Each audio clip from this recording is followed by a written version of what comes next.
ሰላም ክቡራን የዶቼ ቬሌ ዝምታ ሰባሪ አዳጊ ሴቶች ፕሮግራም ተከታታዮቻችን በዛሬው ፕሮግራማችን ከታዳጊ ልጆች ጋር ስለ ኢንተርኔት ስለ ማህበራዊ መገናኛ አውታሮች አጠቃቀም ስለ ጥቅምና ስለ ጉዳታቸው ልንዳስስ ወደናል ከፕሮግራሙ ጋር አብራችሁ የምቆየው ሱመያ ሳሙኤል ምንማረው ትምህርት ላይ የከበደን ነገር ካለ ጉግል ላይ ሰርች ወይ ዩቲዩብ ላይ ሰርች በመናረግበት ጊዜ ይሃ ለኛ ጥቅም ሊሰጠን ዕውቀት ሊሰጠን ይችላል ሌላ ደግሞ ጉግል ላይ መጽሐፍ ዳውንሎድ አድርገን ቮካብላሪ ስፔሊንግ እንግሊዘኛም በደም ለማዳበር ይጠቅመናል ለትልቅ ጉዳዮች ትምህርታችንን ያልገባን ነገር ጎል ሄደን ሰርች ማድረግ እንችላለን በሱ ጥቅም አግኝተናል ደግሞ በቴሌግራም ደግሞ ዙሪያ ስንሄድ ምንድነው ኮሮና ይጣፋ ማለት የመጣበት ሰዓት ላይ ምንድነው በትምህርት ቤት አንሄድም ለዛ ምን ተጠቀመው በቴሌግራም ነው ያ ራሱ አንድ ጥቅም ሰጥቶናል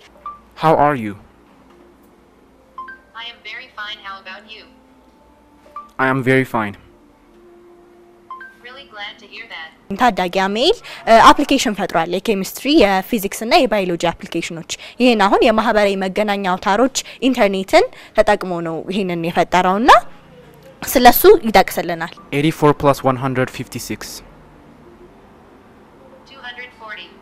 ስለዚህ በዚህ መልኩ ማየት የተሳናቸው ሰዎች በቮይስ ኮሙኒኬት ማድረግ ይችላሉ አሁን እዚህ ጋር ያለን ፕሮብለም ያው መንካት አለባቸው በተኑን እሱን ፊክስ ማድረጋው ነገር ነው ከዛ በተረፈ ግን በቀላሉ ትረዳቸዋለች እቺ አፕሊኬሽን ማለት ነው ሶሻል ሚዲያዎች ጥቅም ጉዳትም አላቸው እኔ ደግሞ ዩቲዩብ በተለይ በጣም ጠቅሞኛል ብዬ አስባለሁ ምክንያቱም ፕሮግራሚንግ ዌብ ዲቨሎፕመንት ሙሉ ለሙሉ ከዩቲዩብ ነው የተማርኩት ፊዚክስም አስትሮኖሚም ሙሉ ለሙሉ ኦልሞስት ማለት ይችላል ከዩቲዩብ ነው የተማርኩትና በጣም ጥቅም አለው ከዛ ያገኘሁትን ሙቀት ተጠቅሜ የተወሰኑ አፕሊኬሽኖችን ሰርቻለሁ ልጆች ከእድሜያቸው በላይ የሚያዩ ልጆች አሉ ለማጥናት ለመጫወት ፊልም ለማየት ኢንተርኔትን ለመጠቀም ጊዜ መድቤ ነው የምጠቀመው እኔ እና ያ ከራሳቸው እድሜ በላይ እንዳያዩ መክራለሁ እኔ ዘመኑ የቴክኖሎጂ ዘመን ነው ዓለም ወደ አንድ መንደርነት መጥቷል ሲባል ኢንተርኔትን ተጠቅመው የምንገለገልባቸውን የማህበራዊ መገናኛ አውታሮች ዋነኛ መሳሪያዎችና ማሳያዎች ናቸው ማህበራዊ መገናኛዎች የሰዎችን ህይወት የመለወጣቸውን ያህል ብዙዎች ተገቢ ባልሆነ መልኩ እየተጠቀሙባቸው በእለት ተለት ህይወታቸው ላይ ጫና ሲያደርሱባቸው እናያለን በመናበዛበት ሰዓት ሁላ ምን ይሆናል ከቤተሰቦቻችን እንርቃለን ቤተሰቦቻችንን እንረሳቸዋለን አሁን እዛ ተስልካችን ላይ ብቻ እንሆናለን ኢቭን አይናችን ራሱ ያመናል በጣም ብዙ ጉዳቶች አሉት ከነዚህ መካከል አንዱ የሰው ልጅ ከናቹራል ኦርደር እንዲርቅ ያደርጋል ድሮ በጥንት ጊዜ ከተፈጥሮ ጋር ነበር ተሰስራችን አሁን ግን ከናቹራል ኦርደር እየወጣን ወደ ሌላ መንገድ ውስጥ እንገባለን ሲቀጥል ደግሞ እነዚህ ሶሻል ሚዲያዎች መጥፎ የሆኑበት ምክንያት አልጎሪዝማቸው በጣም ጠንካራ ነው ስለዚህ አንድ ያየናትን ቪዲዮ ኤአዩ ትራክ አድርጎ እሱን ነው የሚያመጣልን ለምሳሌ ዩቲዩብ ሪኮሜንዴሽን ላይ የሆነ ቪዲዮ አይተን ወተን በሚቀጥለው ቀን ስንመጣ ከሱ ጋር የተያያዘ ነውና ሱስ ያስይዘናል ለአንድ ነገር ገብተን ወይም ለ5 ደቂቃ የሆነች ነገር ልናነብ ገብተን 2 ሰዓት ወይ 3 ሰዓት እዛ ላይ ስናሳልፍ ራሳችንን ልናገኝ እንችላለን አሁን ይሄ ቲክቶክ የሚባል አፕሊኬሽን ከመጣ ጀምሮ ሁሉም ልጅ እሱ ላይ ነው ጊዜውን የሚያሳልፈው የጤና ችግርም ሊያመጣ ይችላል አንደኛ ሱስም ሊሆን ይችላል ከስክሪኑ ላይ የሚመጣው ብሉ ላይት ስለሆነ አይናችን ላይ በጣም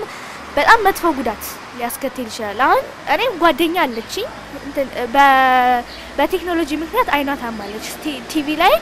ላይ እንደዚህ ቀርባ ስታይ በቃ አይና ታበላሽታ አሁን መነጽር ታረጋለች ብዙ ከስልክ ጋር እንደዚህ አለ መቀራረብ በቃ ለሚጠቅማቸው ነገር ብቻ አሁን ለምሳሌ እሱን እንዳየለው ልክ እንደሱ ለጥሩ ለትምህርት ነገራችን ብቻ ብንጠቀመው በያስባለሁ እኔም በተመሳሳይ መልኩ ለታዳጊ ሴቶች ምለው ምንድነው ኢንተረስታቸውን የሆነውን ነገር የሚያጎለብትላቸው ነገር ለምሳሌ አርት የምትወድ ልጅ ካለች ዩቲዩብ ላይ ገብታ ስለ አርት ብታይ ስለዚህ ሴቶች ሶሻል ሚዲያን ለመልካም ነገር ቢጠቀሙት ትልቅ ቦታ ይደርሳሉ ብዬ አምናለሁ ኢንተርኔትን የማህበራዊ መገናኛ አውታሮችን በስርዓት ከተጠቀምንባቸው ጥቅምና ጉዳታቸውንም ከተረዳን ከነሱ ጥቅም ማግኘት እንችላለን በትምህርታችንም ጥሩ ደረጃ መድረስ እንችላለን በመሆኑም ለዛሬው ለዝምታ ሰባሪ አዳጊ ሴቶች ፕሮግራም ይዘንላችሁ የቀረብነው በዚህ ተጠናቋል ከፕሮግራሙ ጋር አብሬያችሁ የቆየሁት እኔ ሱመያ ሳሙኤል ነበርኩ ሰላም